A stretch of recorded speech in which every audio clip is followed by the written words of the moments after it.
Hello, wanted to make another video here. Still trying to practice the fem voice. And yeah. Um, I guess first off, I did make a previous video that something went wrong with the audio and it had none, so I deleted that video. That video talked about the HRT appointment that I had, and I can briefly talk about it now since, well, nobody heard me. So, um, yeah, so it went really well overall. I guess first off, the doctor came in and he was like, "Hey, I've got some bad news, but probably not going to be able to prescribe you today." And I'm like, "Okay, why is that?" And he's like, "Well, we want to get to, and I want to be able to get to know you a little bit, talk about." Past dysphoria. We want to get you in touch with a therapist. And at this point, I'm like, okay, I am way ahead of where this doctor thinks that I am. So I had my letter from my therapist that I'm seeing. Um, I was able to give that, and he's like, "Oh, this is." Fantastic. This is exactly what we wanted. Apparently, there's, laws in the state of Iowa. It's not like you can just go in and get hormones or surgery or anything like that.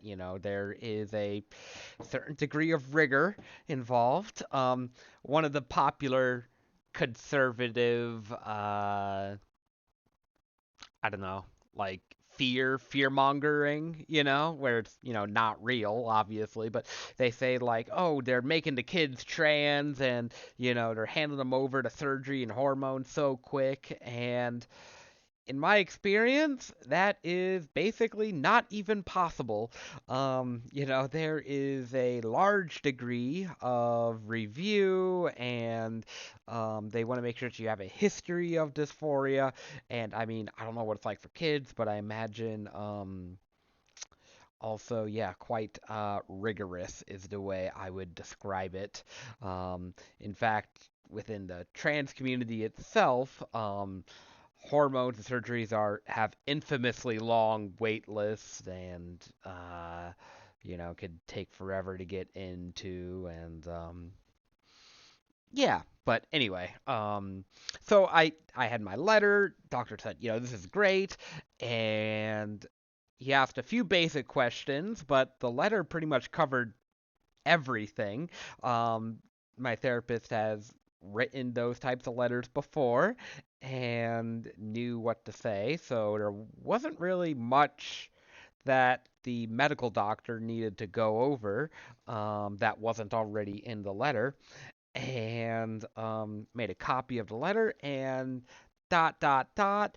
I did end up getting prescribed that day, so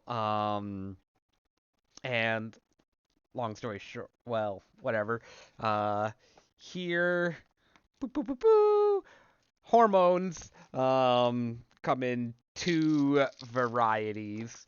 Um, so one is I haven't started taking these yet.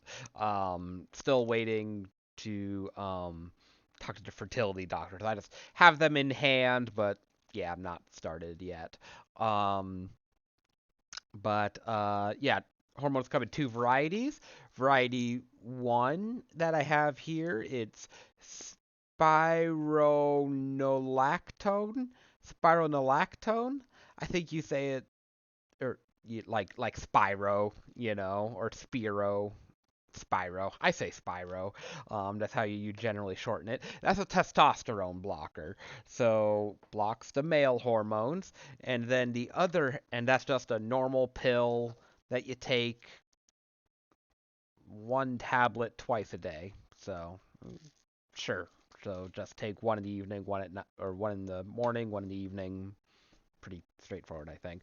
Um, the other thing I have here is estradiol. Estradiol. Um, and this is a patch. It delivers estrogen. I don't know. Estradiol like turns into estrogen or something like that. So the female stuff. And like I said, it's a patch. So this patch, I would wear it all the time, basically. And I guess I go through 2 patches a week. Um, yeah. Apparently, it's supposed to be super sticky, really easy to keep on. Um, Doctor recommended like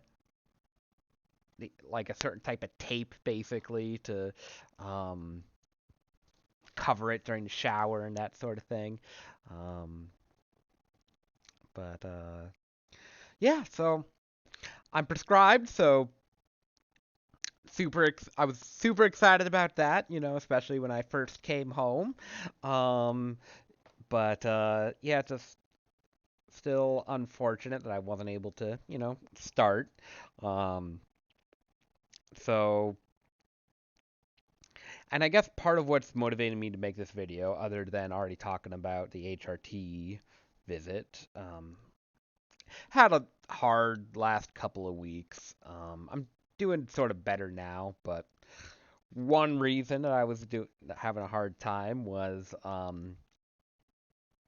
not actually being able to take hormones, which is weird. I've gone a very long time without taking hormones, but now it's like I'm so close. I'm so close, and it makes the last bit of waiting excruciating. Um and in fact, this is the first time that um I haven't been able to take a step that I wanted to. Every other time, each step has been in my own hands, under my own control. And right now, it's not under my control. I'm just waiting for a fertility doctor appointment. So that was one thing that contributed to a rough last couple of weeks. Um, Another thing to sort of add directly to that was I got a phone call saying that, even though I'd have to wait for this fertility doctor appointment, I got a phone call saying that the appointment would need to be pushed back. Um, so uh, it was going to be scheduled for, I think it was February 20th. Um, and I called a doctor, or well, not even a doctor, the scheduling people, and they're like, "Oh, he doesn't have anything available until April," and I'm like, "Are you kidding me? Gotta wait till April now." They did a little bit more looking, and they were able to get me in on March 1st. So, not still a delay, and that sucked, but March 1st when I'll see the fertility doctor for the first time. I don't know if I'll be able to take hormones immediately after that, or I think it's like a process, and I might have to wait a little bit after March 1st. But if you don't already know, March 1st is a significant day for me. Um, it's my anniversary of sorts. It is the day that I you know, call it egg cracking, when you first realize that you might be trans. Um, yeah, so March 1st was my egg cracking. Um, Here, I'm pulling up a photo on my phone. I just revisited this the other day. Um, I don't know if I told that story. I'm sure I told the story, but basically, got an email. Um, it was referring to me by female pronouns, and it just made me super excited and made me giddy happy. and just understanding what those feelings meant. So here, I I'll share this with the camera here. I don't know how good that will show up, but that's the entire email. User account is now active. She just had her password reset. User should be able to connect to the printer now. That's all it is. That's all it was. Um, and just being referred to by those female pronouns was enough to start this journey, I guess. So, um, yeah, I don't know. Like I said, it made me giddy happy. But, all right. So things that made the last couple of weeks rough. So that was, so close to HRT, HRT or fertility appointment getting pushed back, and then third thing, um, so I had the appointment or not appointment, the party, the work party, which was great and really enjoyed it. Um, but in retrospect, I should have seen the downfall coming because so this happened after Vegas too, where I just had a great time, wonderful time as, Geraldine, Feb mode, that sort of thing. Um, then I don't know, I end up having to pull back again a little bit. Um, and that's when the dysphoria really hits, is when it's over. Um, so where it's just, I don't know if I can do this, and it's hard to go back to reality, which I think everybody has some amount of, vacation blues idea. But it's a lot more than that. For me, it's just again feeling down in the dumps, feeling like garbage. Um, One thing in particular stood out to me from the party. Um, so they had a dance floor, and I I'm not a dancer, I've never really even enjoyed dancing, but there were a lot of women on the dance floor, and I had this sense of like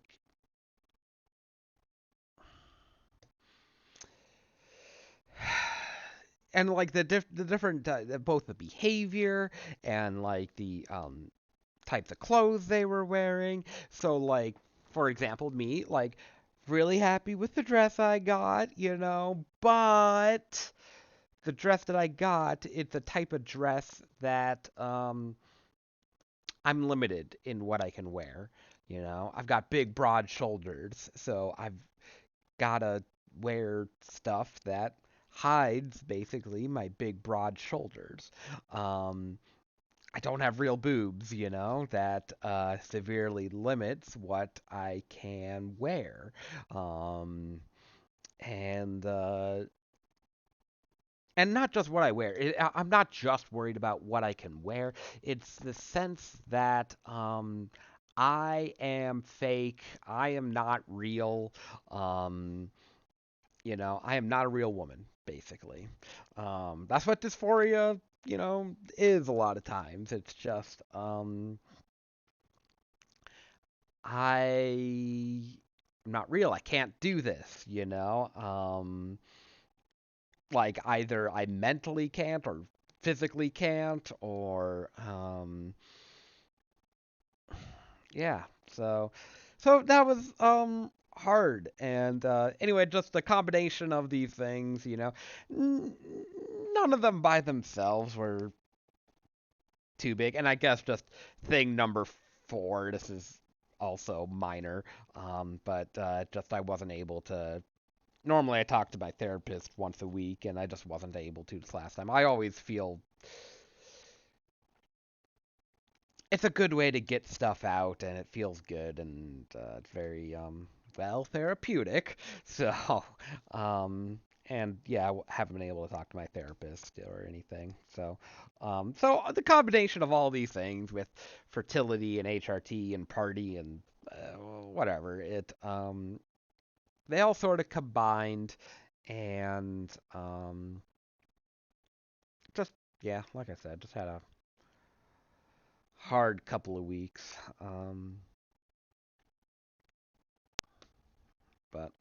But I'm basically over it now. It's just one of those things where give it enough time. Give it enough time. Got to get back into my fem voice a little bit. It's hard for me to maintain it. Definitely very easy for me to fall out of it. Just something I got to remind myself of occasionally, though, as I'm talking. Just need more and more practice. But what was I saying?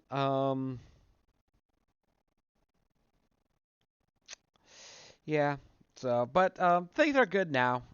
Just over time, things get better. Time heals all wounds.